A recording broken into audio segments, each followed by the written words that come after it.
Hello and welcome, I am Arumba, thank you for joining me. Let's play some more of our Golden Horde, Rise of the Horde campaign in Europa Universalis 4. Alright, so we're gonna have to do something about this whole Genoa war thing.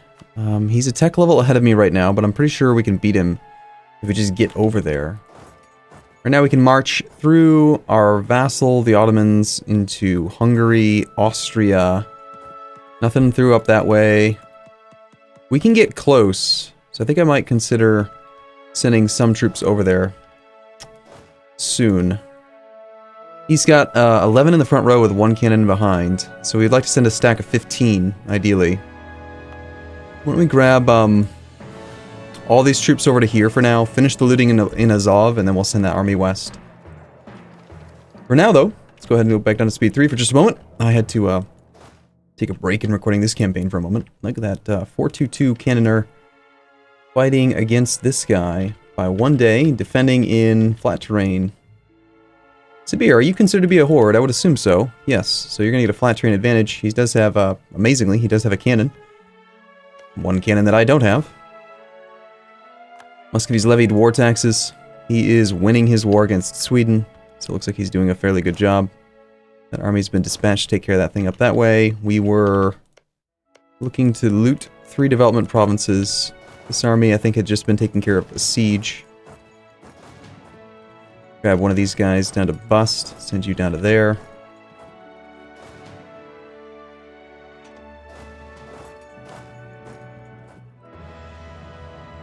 And looks like our vassal did just get beaten pretty poorly. Pretty heavily, rather.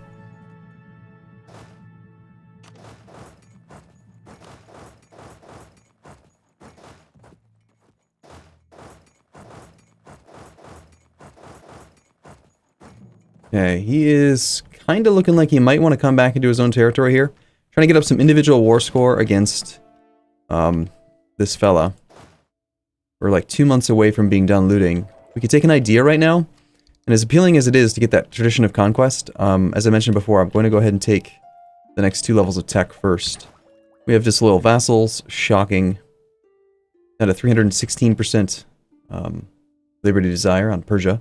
But bear in mind that despite the challenges that have come about from having Persia, look at how much land we gained. We gained 342 development. I mean, that is single-handedly one of the main things that pushed me to 3rd place, great power, so early, is that we're getting half of the subject development.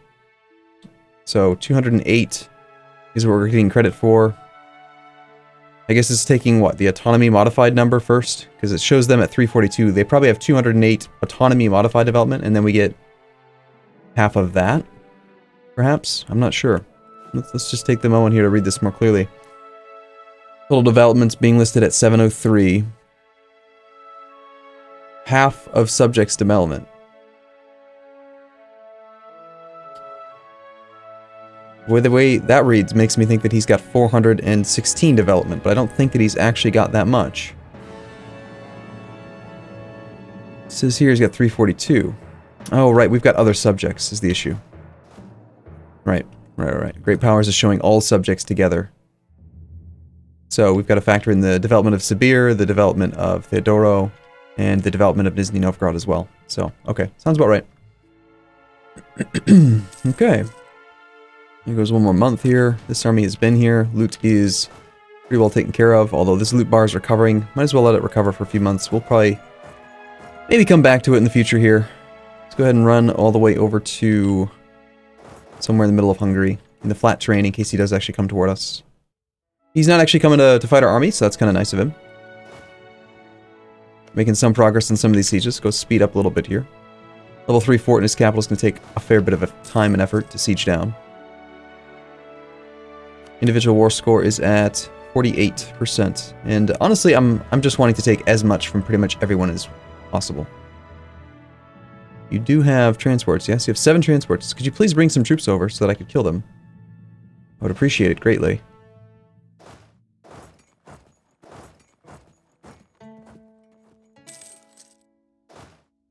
Might as well keep moving this army around, doing some looting if we can.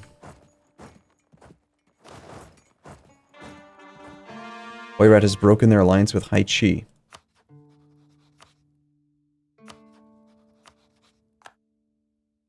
Interesting. I wonder why. They just chose to break it. Pretender rebels as well. Okay, we had a core finish. We are completely down to 0% now. How are we looking on Rebellion? We've got just a little bit longer, August of 22, about a year left. Half a year or so, 7-8 months, somewhere on there, to actually finish the integration of Sibir. In the meantime, we are also 70% on Timid Separatists in Kiva. Okay, this army can come down here and join in on the looting spree. Money for all. I want to put a leader in charge of this army fairly soon. But each leader has siege value, so I kind of want to keep them on both sieges. We don't need to have this many troops for this siege, though. Let's pull down to 7. Some more looting done. Oh, sorry, we do need that many. I'm mistaken. It's level 3 for it. I thought it was level 2. Need 10 troops.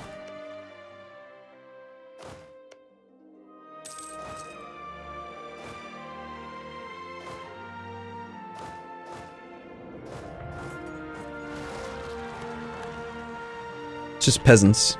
He'll probably be able to take care of it on his own. We're now traveling into the unknown, looking for Genoa's army. No. General Nogai Kakeburilgi will no longer serve us. He died. Well, there goes our actual general. At least we still have Syed Mahmud. I do like his 034 stats, but I would actually have preferred for him to die. So we could get a new heir. Really annoyed that my power projection is not high enough right now. What else can we do? Any interactions we can do with the estate right now? Don't really need the manpower. We're sitting just totally fine here. 90% of the Timid Separatists, so they are going to fire over here. Go ahead and grab most of these guys. We'll have them path around together. How big is this rebellion going to be? 24,000 troops. Wow. Alright, with that in mind, we should actually probably get even more men together then. This only needs to be a 7 stack. And we're going to want to have this leader available for the rebellion. So, even though the siege itself is very important, having a leader for combat I think is more important than a single siege pip. Let's unappoint him, send that leader, that cav back. Okay, we've ended up with 16, 17, 18, 21,000 troops. So we're actually still not quite wide enough, but he's only got 22 in the front. He actually has cannons. But he's on Tech 6. Nope, Tech 7 now.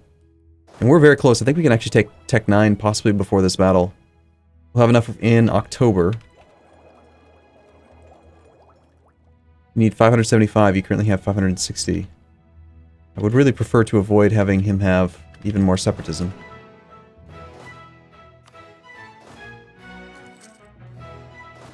But if we can't avoid it, we might as well let it happen.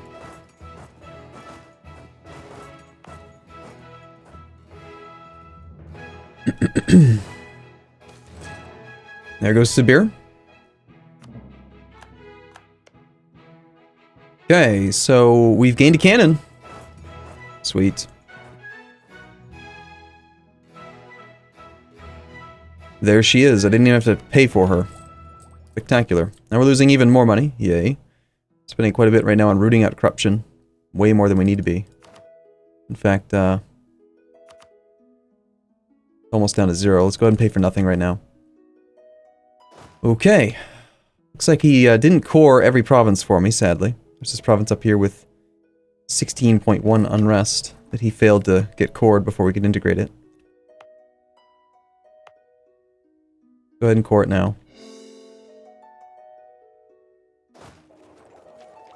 Then again, hold on. We're really close to having enough ideas to get the discount. How long will it take me to actually take a military level and then get one more idea beyond that? Not too long is the answer. I'm going to go ahead and take this combat, despite the fact that we have not enough men in the front row. Because we've got shock advantage, and I don't want him to move into the highlands. So just go ahead and take that. This guy looks like he's coming to engage. Got deserts and highlands, so we can give a -1 penalty there. I think that's where he's going. We have no leader right now.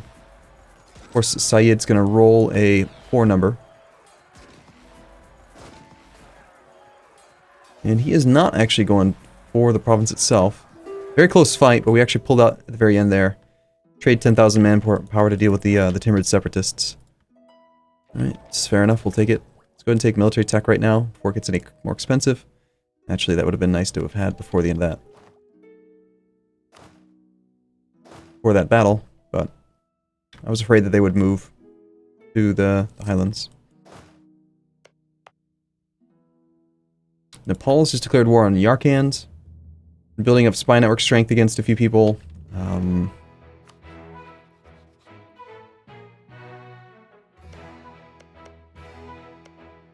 Not a lot of development available for fabrication here. We could go for a claim on the 9 development province. The autonomy is already really bad, though. I'd say probably more to do with Muscovy right now. I mean, I do plan on attacking him at some point. I don't know when. Finally, we have a siege. Nice. Took a while. I think we will go ahead and take the upgraded unit. Lose some morale, but most of our troops are Cav anyway. We'll take the Diplotech. We're looking on Rebel Independence now. Theodoro's back below 100%. That's a good sign. Still better Diplotech than we are. We have negative diplomatic reputation from doing our integration. All vassals' power still factoring in Muscovy's army. Nizhny Novgorod we could totally integrate as well, but at this point I'm assuming the integration speed is very slow. Since we have the negative diplomatic reputation. Individual war score with Afghanistan's at 73. He still has an army as well, so he's not gonna give up.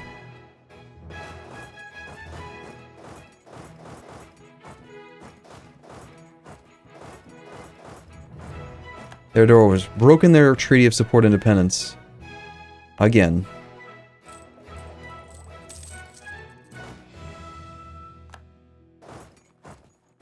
Supply here is 17. I want to pull some of these troops off, I think.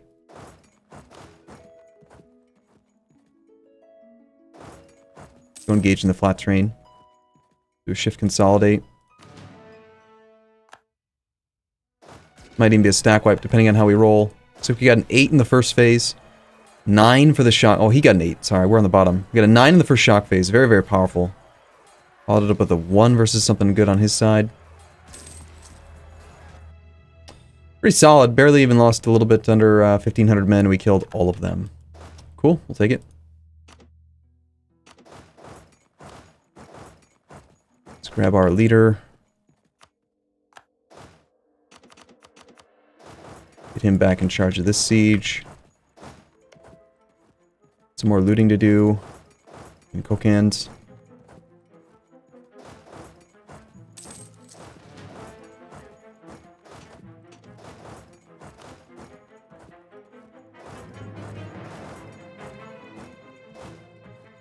Sweden will cede 1, 2, 3, 4, 5 provinces to Muscovy. Muscovy's growing. They're doing a pretty good job. Most you can loot in 1 month is 5 gold, I think. It used to be, at one point. Maximum looting per month from this army. Showing 5.4. Let's wait and see if we actually get that much. I would have sworn there was a cap at one point. Maybe it's allowing us to go over the cap because we've got the 50% multiplier on it. We are at 9.6. Nope. 9.6 down to 5.6. There is a cap. Interesting that it doesn't mention the cap. Don't understand why there's a cap, but, you know, there is.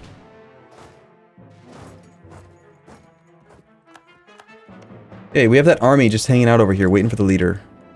Could we please, somehow, end this war, please? Come on, take care of the siege. Get it done. Crying out loud.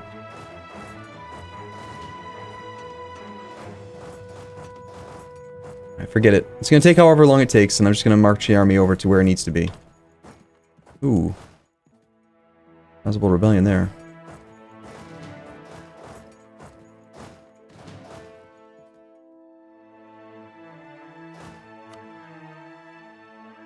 Well, we have military access through Austria. Oh, naturally, of course. Now it succeeds. And I cannot explore Terra Incognita, even though... Okay, so how are we going to resolve this damn war with Genoa? He's actually got more war score now, because he's blockading stuff. Crimea is occupied by Genoa. Did you actually land some troops? You did! Holy crap, I didn't even realize. My bad.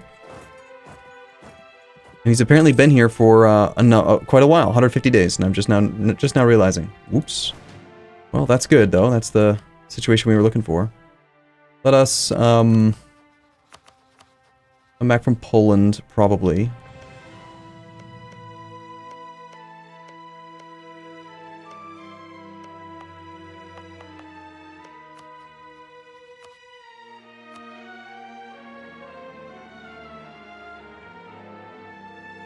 We'll peace out Afghanistan first, then we'll peace out to the little guy.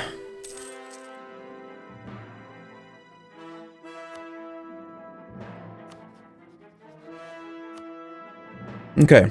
I don't particularly want to spend very many diplo points on this, so I'd probably prefer to negotiate directly with the war leader. Let's see. It's 45 peace deal to full annex him. Beyond that, we could take preferably provinces that cost more than 3 overextension. I did make him a co-belligerent. So long as we negotiate directly with him, we're gaining a fair bit. This gives us a new border with Yarkand. It does not give us a border with Delhi. We get a border with Sind.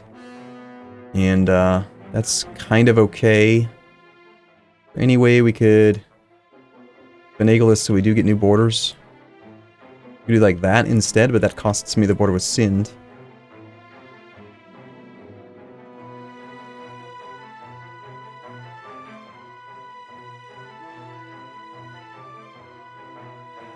That's 99 war score.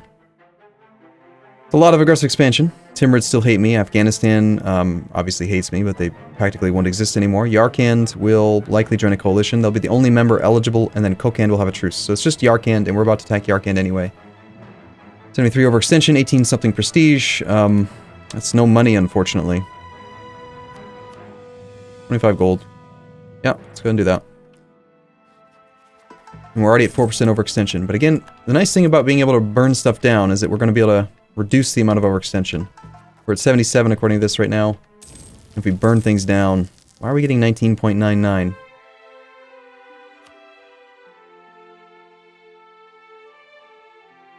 Oh, that's right. I believe razing loses its effect the later into the game you get.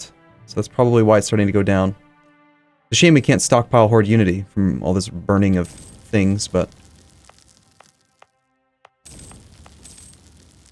Alright, let's go ahead and immediately fabricate a claim on Yarkand.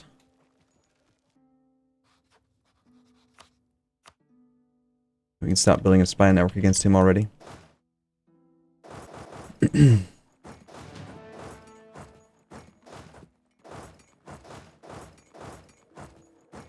Rebellions seem to be pretty well taken care of for the moment here. I'd like to get to pure peace here, actual real peace. And this is where I think I am going to probably just sit on the overextension for a bit in favor of trying to knock out some ideas. We just burnt a whole bunch of stuff down, which is going to give us the ability to knock out these ideas a little bit faster. We just need these two, and then we get reduced quarrying cost, which will be quite nice. By the way, Genoa, when you lose that army, you will have no ability to run. It's too far away. You're going to retreat over to, like, Montrega, and I'm going to come stack wipe you. We got grasslands, and it looks like we even get to fight him without worrying about the terrain being inopportune. He does have a 2-1 leader, and I think he does have a... Nope, we caught up on tech. We're up to military tech 9 as well. And some bad rolls on our side, though. Shock advantage.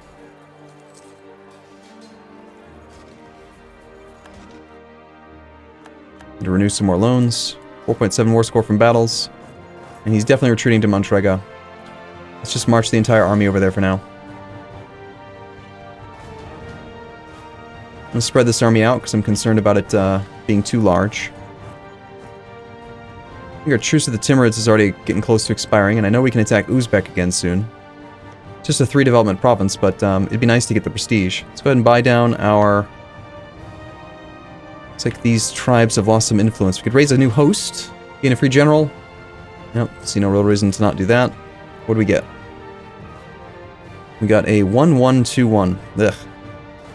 That's pretty crap. At least he's got the siege value. It's useful, I guess.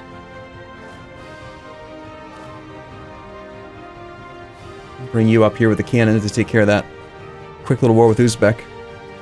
And you are going to be sneaky little bastard and you're going to cross the strait before I can get over there, aren't you?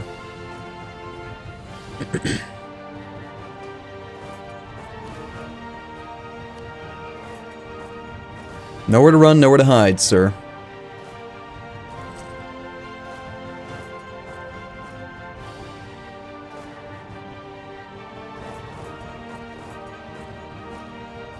Is it 2-1-1? We've got superior maneuver.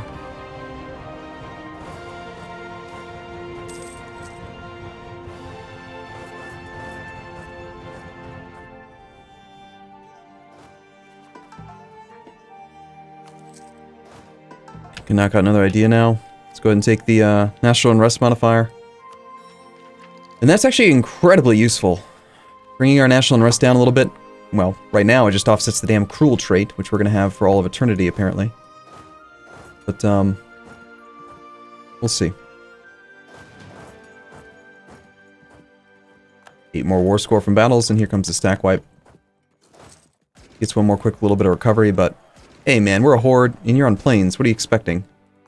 And there's a stack wipe. 25 war score. And now if we want to, we can actually wait for up to another 25 war score from ticking over time. It'll take quite a while, right? 25 divided by 0.4. Talking 62 months. It's 5 more years of waiting around, but we'll see. Basically, I want all your land. So whenever you're willing to give me that, that's when we're going to peace out. So, alright, cool. I'm going to take a break here. I look forward to seeing you again in the next episode, though. As always, thank you for watching. I'll see you soon.